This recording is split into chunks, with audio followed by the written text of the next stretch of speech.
Picture Germany post-World War I, a nation crippled by the Treaty of Versailles, struggling under the weight of hyperinflation, political instability, and social unrest. This was the Germany that saw the birth of the Weimar Republic in 1919, a democratic government established amidst the ruins of the German Empire. Yet the Weimar Republic was a child of compromise and emergency, and it bore inherent weaknesses that would soon be exploited by those with darker ambitions. The Weimar Constitution, despite being hailed for its progressive elements, had crucial flaws.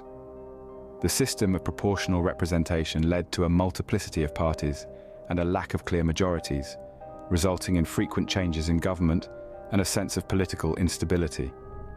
The Article 48, which allowed the president to rule by decree in emergency situations, was a ticking time bomb, waiting to be used by those seeking to dismantle the democracy. Adding to the political instability were the economic crises that plagued the Weimar Republic. The punishing reparations demanded by the Treaty of Versailles led to hyperinflation, with the German mark becoming virtually worthless. This economic hardship was worsened by the Great Depression of 1929, which left millions unemployed and desperate. And so, in this climate of desperation and disillusionment, extremist groups began to gain traction. Among them was the National Socialist German Workers' Party, more commonly known as the Nazi Party. They promised stability, prosperity, and a return to national glory. They blamed the Jews, communists, and the Treaty of Versailles for Germany's woes, and their message resonated with a public desperate for someone to blame. In this climate of disillusionment and despair, the stage was set for the rise of a charismatic, ruthless leader and the birth of the Nazi Party. In the turmoil of post-war Germany, a new political party emerged, promising stability, prosperity, and a return to national glory. This was the National Socialist German Workers' Party, or as we know it today, the Nazi Party. Born in the heart of Munich in 1919, the party was initially just one of many fringe political groups vying for attention in the chaotic streets of post-war Germany. The Nazi Party was founded by a man named Anton Drexler, a locksmith by trade and a fervent nationalist. Drexler was disillusioned by Germany's defeat in the First World War and sought to restore the nation's pride and status on the global stage. The party's ideology, crafted by Drexler and his associates, was a potent brew of anti-Semitism, anti-communism, and extreme German nationalism. Joining Drexler in these early days was Dietrich Eckart, a journalist and a playwright who played a pivotal role in shaping the party's propaganda and ideology. Eckart was a mentor to many in the early Nazi Party, and his influence extended to the party's future leader, a man who would leave an indelible mark on the world, Adolf Hitler.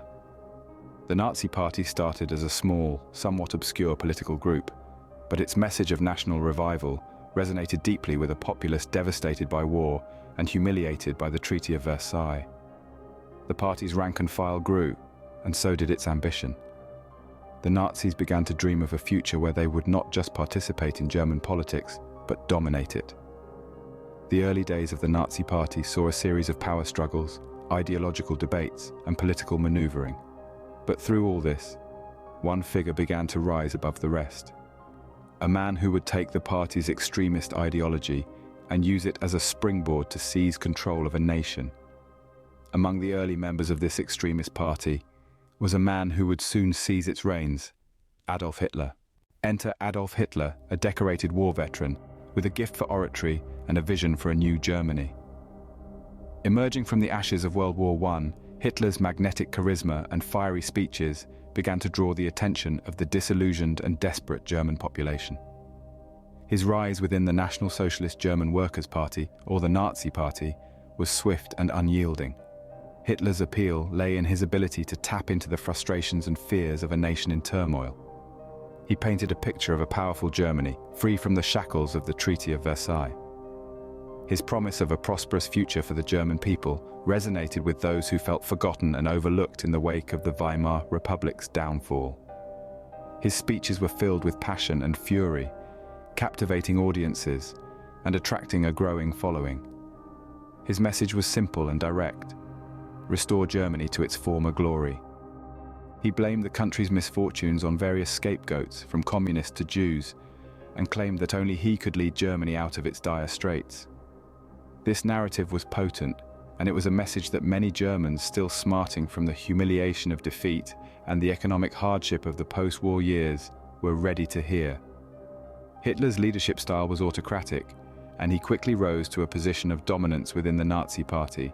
His charisma, combined with his ability to manipulate the emotions of his followers, allowed him to consolidate his power.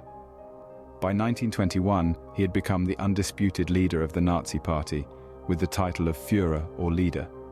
This was a pivotal moment in history.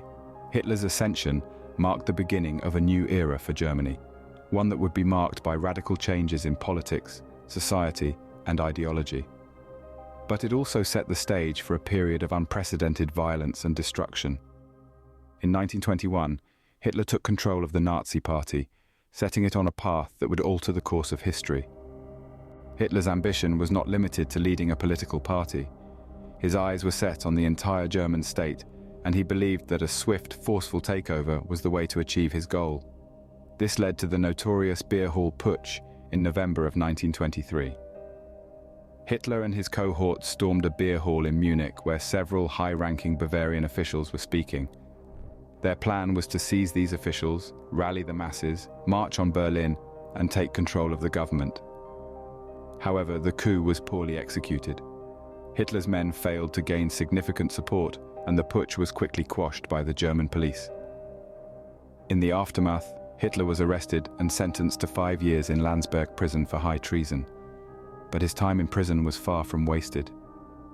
It was here, in the solitude of his cell, that Hitler penned his infamous manifesto, Mein Kampf, or My Struggle. This book outlined his radical ideologies and plans for Germany's future. It was brimming with his hatred for the Treaty of Versailles, his disdain for the Weimar Republic, and his deep-seated anti-Semitism. Most importantly, it laid out his vision for a racially pure, globally dominant Germany under National Socialist rule. Mein Kampf would later serve as the ideological blueprint for the Nazi Party. It was a chilling forecast of the atrocities that would come under Hitler's reign.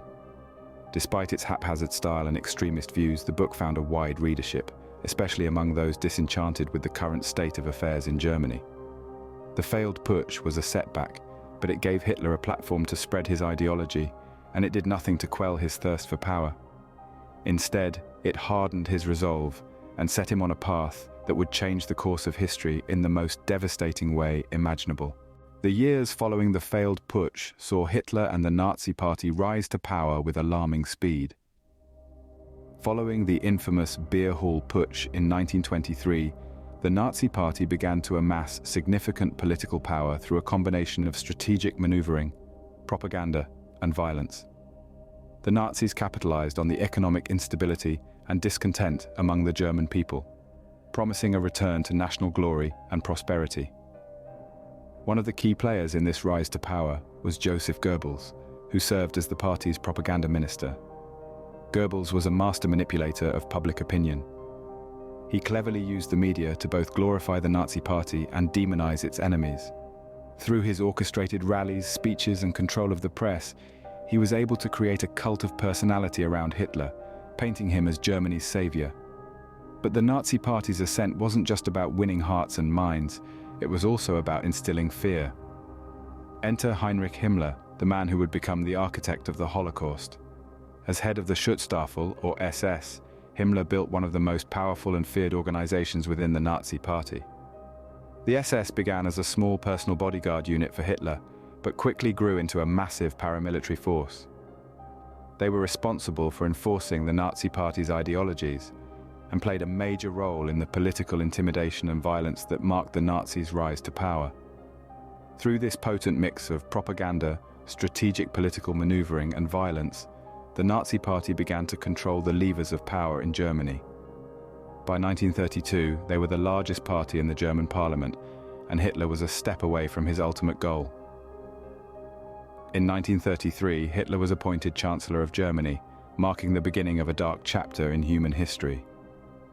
From this position, he and his associates would lead Germany and the world into a devastating war and commit some of the most horrific atrocities the world has ever seen. Once in power, Hitler moved swiftly to consolidate his control. A key step in this consolidation was the Enabling Act, passed in March of 1933. This law effectively gave Hitler the power to enact laws without the approval of the Reichstag, Germany's parliament. It was the legal underpinning of Hitler's dictatorship, allowing him to dismantle the democratic structures of the Weimar Republic and establish a totalitarian regime.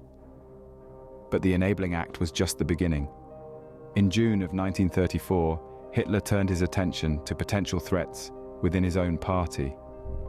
The Night of the Long Knives was a purge that saw the murder of key figures in the SA, the Nazi Party's paramilitary organization. Among the victims was Ernst Röhm, the SA's leader, who Hitler viewed as a potential rival. By eliminating these internal threats, Hitler strengthened his grip on the Nazi Party and silenced those who could challenge his authority. The final piece in Hitler's consolidation of power was the death of President Paul von Hindenburg in August of 1934. With Hindenburg's death, the presidency was dissolved, and its powers were merged with those of the Chancellor, a position Hitler already held. This made Hitler the absolute dictator of Germany, with no checks on his power. He adopted the title of Führer, or leader, symbolizing his complete control over the German state.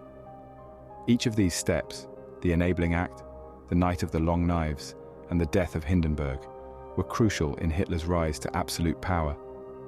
They allowed him to dismantle democratic institutions, eliminate opposition, and create a totalitarian regime centered on his own leadership.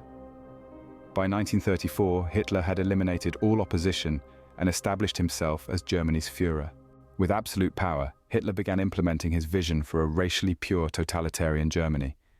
Central to this vision were the Nuremberg Laws, enacted in September 1935. These laws stripped German Jews of their citizenship and prohibited marriages and extramarital relations between Jews and Germans. They were the legislative bricks in the wall of racial segregation and discrimination that Hitler sought to build in his new Germany. Alongside these laws, a process called Aryanization of the economy took place. Jewish-owned businesses were forcibly taken over by non-Jewish Germans. This was not mere economic policy, it was a calculated move to marginalize Jews from society and strip them of their economic power. The indoctrination of youth was another key component in the implementation of Nazi ideology. The Hitler Youth and the League of German Girls were organizations that aimed to raise a generation steeped in Nazi beliefs. They were taught racial purity, obedience and loyalty to the Führer above all else. These organizations were not simply extracurricular activities. They were foundational pillars in the creation of a society that would follow Hitler without question. The beginning of the Holocaust, the systematic genocide of 6 million Jews, was perhaps the most horrifying aspect of the Nazi ideology's implementation. The Nazis established concentration camps like Auschwitz and Dachau, where Jews were systematically exterminated in what came to be known as the final solution. As Hitler's vision took hold, the world watched in horror, but the worst was yet to come. The seeds of devastation were sown, and the world was on the brink of a war that would change the course of history forever. The implementation of Nazi ideology was not just a political maneuver. It was a cruel and inhuman attempt to reshape the world in the image of a man consumed by hatred and a lust for power. Hitler's ambitions were not limited to Germany. His aggressive expansionist policies were a clear indication of his desire for German dominance over Europe. A key moment in this expansion was the remilitarization of the Rhineland in 1936, a flagrant violation of the Treaty of Versailles. Hitler gambled, betting on the likelihood that France and Britain, still traumatized by the Great War, would opt for appeasement rather than confrontation. He was right. Next came the Anschluss in 1938, the annexation of Austria. Hitler presented this as the fulfillment of a historic right for the unification of all Germans into a single nation-state. This too was in direct contravention of the Versailles Treaty. However, the international community, anxious to avoid war, did nothing. Then Hitler turned his gaze to Czechoslovakia, specifically the Sudetenland, a region with a substantial German-speaking population. In the Munich Agreement of 1938, Britain and France, in a misguided attempt to preserve peace, conceded Sudetenland to Hitler. They believed wrongly that this would satisfy his territorial ambitions. However, Hitler was not to be placated. In 1939, he violated the Munich Agreement by invading the rest of Czechoslovakia. The international community was shocked, but the worst was yet to come. Hitler's final and most audacious act of aggression before the outbreak of World War II was the invasion of Poland. He believed the Western powers would again choose appeasement over war. He was wrong. Britain and France declared war on Germany, marking the beginning of World War II. On September 1, 1939, Hitler unleashed the most devastating war in human history, forever sealing his place as one of history's most reviled figures. The rise of Hitler and the Nazi Party is a chilling reminder of the destructive power of hate, propaganda, and unchecked ambition. The story we've walked through today begins with the Weimar Republic, a fledgling democracy burdened by economic instability and political uncertainty in the aftermath of World War I. This tumultuous backdrop paved the way for the birth of the Nazi Party, a political entity that capitalized on national frustration and fear. The Nazi Party, initially just another player in a crowded political field, was catapulted to prominence by Adolf Hitler. Hitler's charismatic leadership and manipulative rhetoric allowed him to ascend the ranks, ultimately assuming the helm of this dangerous political machine. His failed putsch, a blatant power grab, might have been his undoing. Yet in the face of adversity, Hitler penned Mein Kampf, laying the ideological groundwork for the Nazi Party's rise to power. In the years that followed, Hitler and his party clawed their way into the political mainstream. They exploited the nation's economic woes, stoked the fires of nationalism, and propagated an ideology of racial superiority. Once in power, Hitler consolidated his authority, squashing any opposition and implementing the Nazi Party's destructive ideology. The road to World War II was paved with apathy and appeasement. The international community largely turned a blind eye to the Nazi Party's atrocities, setting the stage for a conflict that would claim millions of lives. This period in our history is a sobering testament to the potential consequences of complacency in the face of rising extremism. As we remember this dark chapter in human history, let it serve as a stark warning to future generations about the dangers of extremism and the perils of forgetting the past.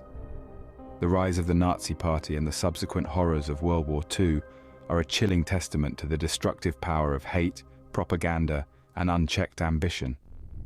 Let us strive to remember, to learn, and to prevent such atrocities from ever happening again.